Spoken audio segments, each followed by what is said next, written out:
Ladies and gentlemen, please welcome Director of the Domestic Policy Council, Melanie Barnes, CEO of Corporation for National and Community Service, Patrick Corvington, and the First Lady of the United States, Mrs. Michelle Obama.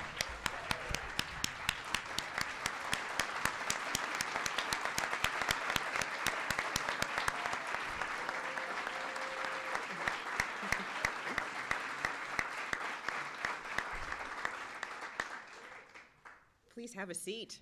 It's wonderful, wonderful to be here with you this afternoon, or this morning. It's still morning. For this very, very exciting announcement. So thank you for joining us. The first thing I want to do is to thank the First Lady. She is such a champion for service and for social innovation, as many of you know, and it comes from her deep experience as a social innovator and her knowledge that strong organizations with the right resources can really deliver impactful experiences. So I want to, first of all, just thank her, and I know that you all would like to thank her as well.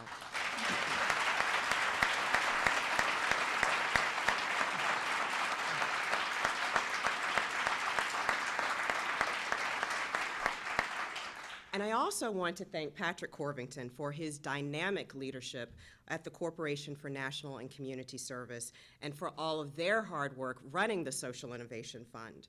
Patrick and Social Innovation Fund Director Paul Carter and the Social Innovation Fund team that I know is here this morning bring a wealth of firsthand experience to this endeavor and a real commitment to solving our nation's most intractable problems. So thank you, Patrick, and thank you to your team.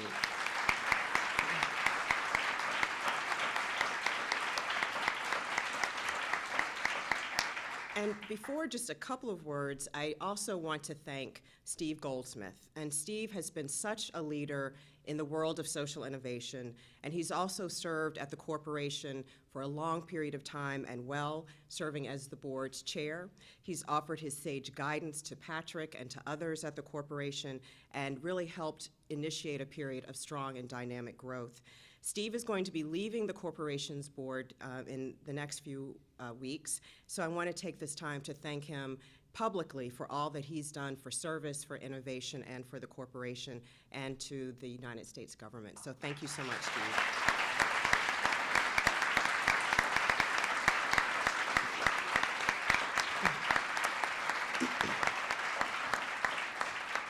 So when the president came into office, he had a clear vision for how we're going to change business and the way that business is done in Washington, D.C. He charged us with finding the best way to become good stewards of the taxpayer dollar while implementing innovative solutions that maximize the impact that we see in our communities. To answer that charge, the Office of Social Innovation and Civic Participation in the Domestic Policy Council is focused on creating tools like innovation funds and public challenge competitions that will invest in solutions that demonstrate results. Our office works to develop new types of partnerships that encourage civic participation so we can bring people together with the most powerful ideas and the most innovative ideas, people like those of you here today, from inside and outside government to solve our nation's toughest problems. We believe creative solutions, creative models like the Social Innovation Fund are a critical component of this new approach. In addition to great organizations that the Social Innovation Fund will support, it is a leading force to show departments and agencies across the government what it means to do business differently. Already there are outstanding examples at other agencies that are stepping forward to drive these new models of innovation all across our government. At the Department of Education, the Investing in Innovation Fund will support ideas that can transform our education system and encourage local efforts for research-based innovation programs that help close the achievement gap and improve outcomes for students. The Educate to Innovate campaign for excellence in STEM education, and they always say, don't forget, science, technology, engineering, and math, will combine public and private investments to help prepare over 10,000 new math and science teachers and train over 100,000 existing teachers.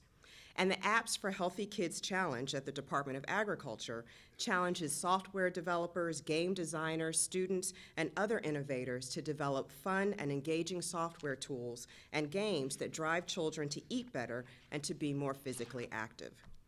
With the Social Innovation Fund and many other innovative models across the federal agencies, we can better support creative, results-oriented models and take them to scale in communities around the country. Of course, the government cannot do this alone, nor should it. That's why we're so thankful, so very thankful for the continued support of the private and nonprofit sectors that you represent today, those sectors that are going to work with us to tackle the nation's toughest challenges. So now it's my pleasure to introduce Patrick Corvington, as I said, the CEO for the Corporation for National and Community Service. I can tell you from the experience of the last few months that Patrick is a really, really wonderful partner. He is a great leader, and he is so dedicated to innovation and to service. Patrick, please come forward.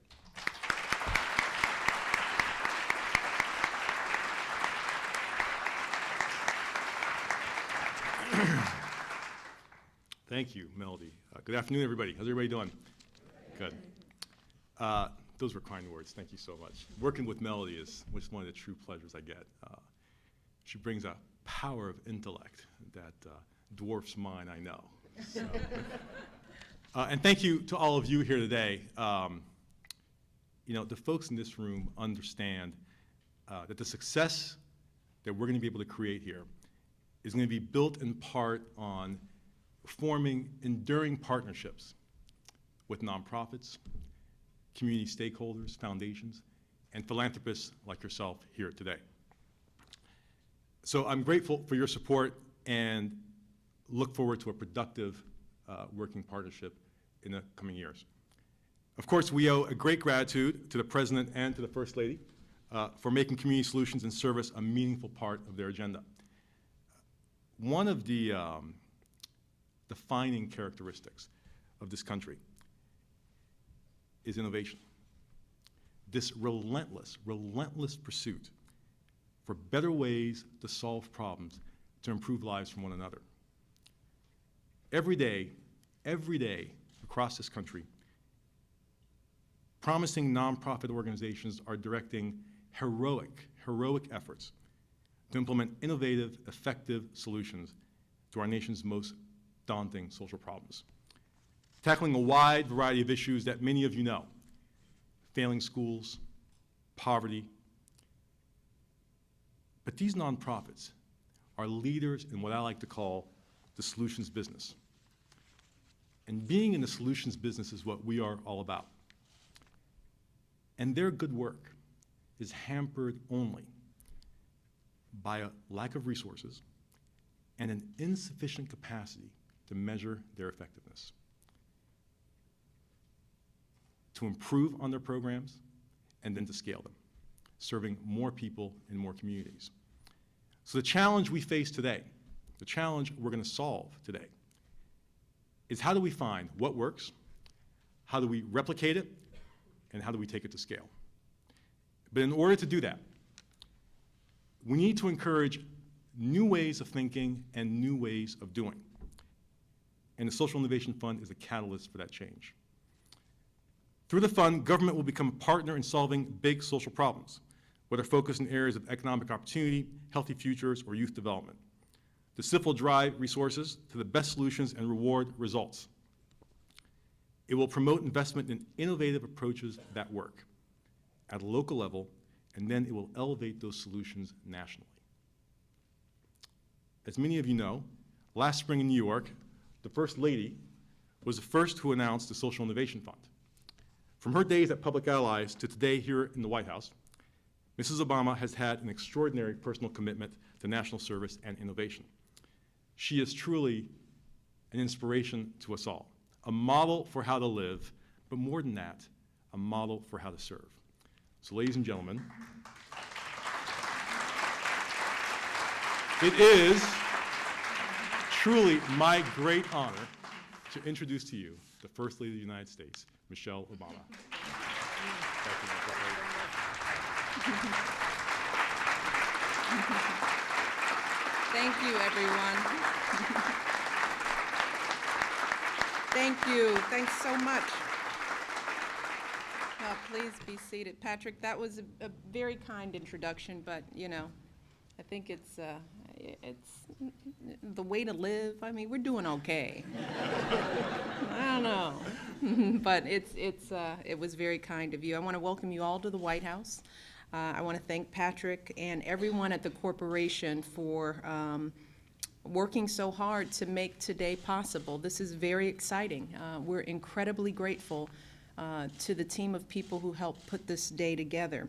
I also have to recognize my friend and partner in a lot of things that I wind up coming out of the East Wing, wind up in Melody's shop. But Melody Barnes, who's, as you know, the Director of Domestic Policy Council, she has just provided the kind of leadership, the sensible thinking, the organization, and we've been working that office so hard over the last year, and they've delivered on every single thing we've asked them to do. So let's please give a round of applause to Melody.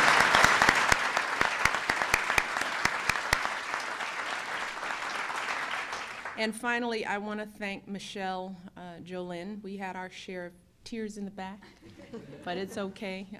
But she has just been a terrific advocate for social innovation here at the White House. Michelle, please stand because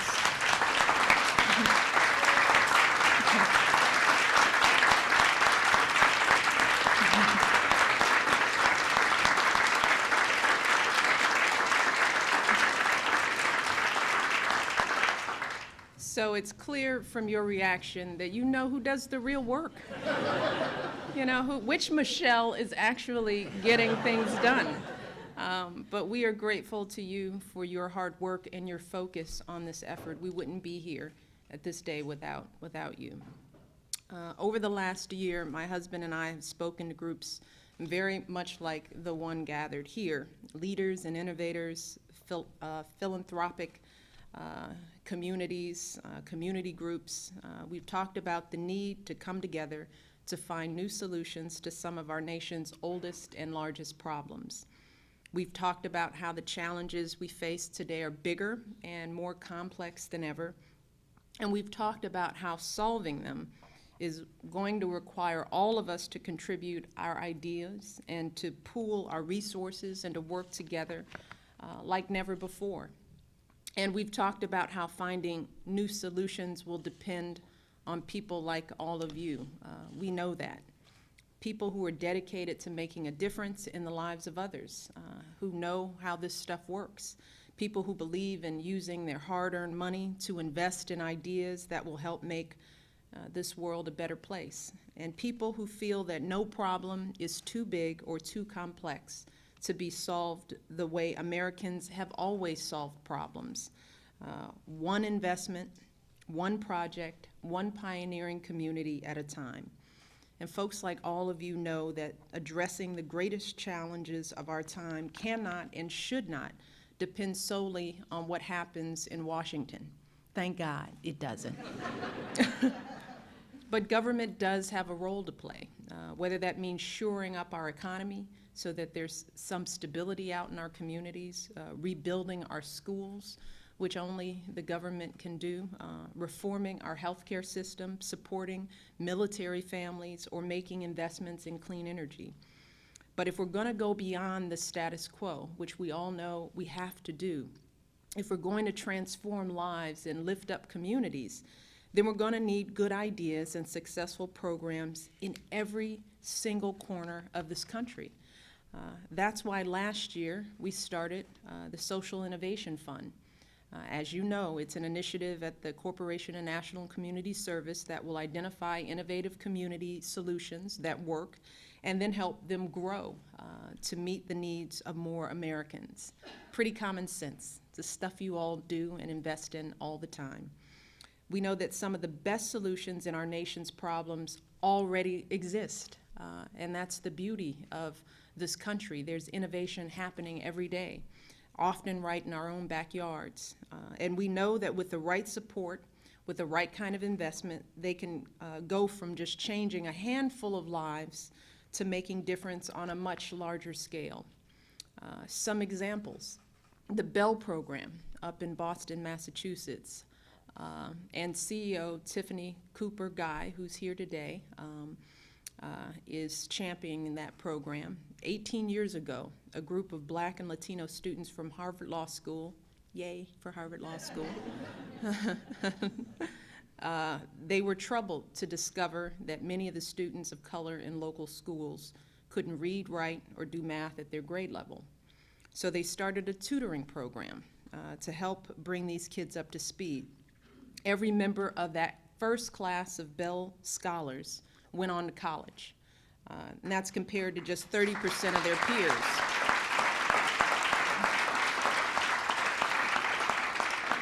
And since then, the program has expanded to include affordable after-school and summer programs in 5 cities designed to build skills and to boost confidence. Wonderful example. The JUICE project in St. Louis is an example of an early stage innovation founded by 2 young community leaders who are here with us today. JUICE has taken a corner store in a low-income neighborhood in South St. Louis and remade it into a one-stop shop for healthy living known as the Juice Box. Now, you know this is right up my alley, right? Instead of aisles, the Juice Box has shelves along the walls stocked with healthy, affordable snacks. And then in the center of the store, I understand there's free art, education, and exercise activities that become a permanent fixture in the community. As one customer said, and this is a quote, "Health is the basis of all things, and once the community is in good health, it has a domino effect." And then there's the Family Independence Initiative in San Francisco, which began 3 years ago when Maurice Lim Miller decided to test his theory that friendships and social networks, not caseworkers, are the key to helping families overcome poverty.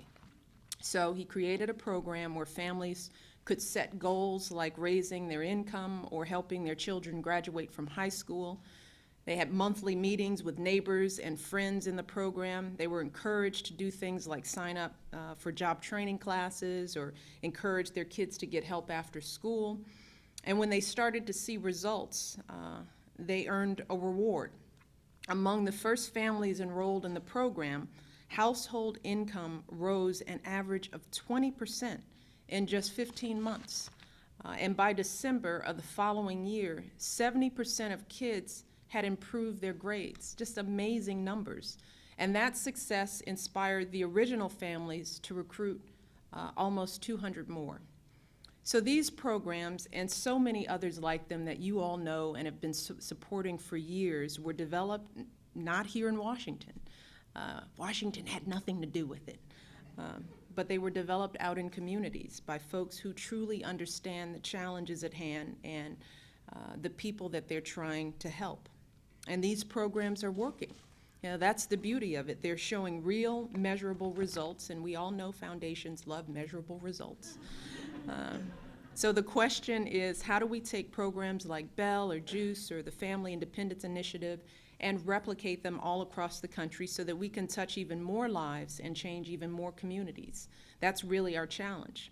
So that's why the Social Innovation Fund will provide $50 million in government money to drive the growth and expansion of promising local programs. And right now, the Corporation for National and Community Service has a team of experts reviewing applications that include collaborations with approximately 260 groups in 25 states, including the District of Columbia. And in July, the corporation will be announcing the first round of grant recipients, those that we believe will be able to make the biggest difference and provide the greatest return on every taxpayer dollar.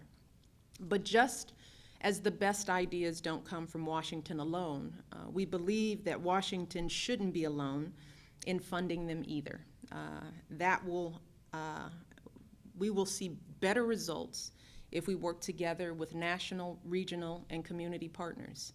So that's why every dollar of federal government investments in the Social Innovation Fund grants must be matched 3-to-1 by philanthropic organizations and the private sector. And that brings us to why we all are gathered here today. Today, some of our nation's leading philanthropists have done just what we hoped they would do. You've answered the President's call and have pledged to invest nearly $50 million to match the Social Innovation Fund grants or invest in other innovative community solutions over the next 2 years. And this is very exciting and very necessary to move this forward. And I want to thank just a few folks who are here. Ann and John Doerr. I know Ann is here and her family. Oh, you're here. The Broad Foundation, the Open Society Foundations, the Skoll Foundation, the Omidyar Network, all these organizations for their commitment to supporting social innovation and for recognizing that by working together we can make the greatest difference with every dollar we invest. In addition, more than 20 national and regional private foundations have come together to create what we're calling Scaling What Works initiative to provide parallel investments and help make sure that the fund is going to be able to carry out its mission for years to come. So this is exciting stuff. It hasn't happened before. But we also know how important it is for community leaders to be involved in these efforts as well. So you've got government, you've got funders, and you got to have community leaders as well. That's why we're also excited to announce that thanks to the leadership of the Council on Foundations, over 130 foundation leaders from across the country have signed a letter supporting the fund and our investment in community solutions. And many of them are here today. Many of them are friends, people I begged for money for a long time ago. So together, this collaboration will be providing a strong start for the Social Innovation Fund, and it's a truly wonderful thing, and will help create a pipeline for even more community innovations. This is a great beginning. This is just where we need to be, and it is our hope that this commitment will inspire others to follow suit and be a part of this in the long term. So we want to grow this thing, so talk to your friends. We need to get this done. And I know this isn't going to be easy. We all know this stuff is hard. If it was, it would have been done already. Anyone in this room who has ever tried to grow a business or get an idea off the ground knows that there will always be bumps, bruises along the way. Lots of failures before you see successes. When I was working with Vanessa Kirsch to help build Public Allies in Chicago, we had our share of challenges every day, with recruiting good staff, to finding good community partners to work with, to making sure we had great participants, to finding the kind of community support when no one knows who you are, which is always the funny thing. Michelle Obama who? Public Allies what?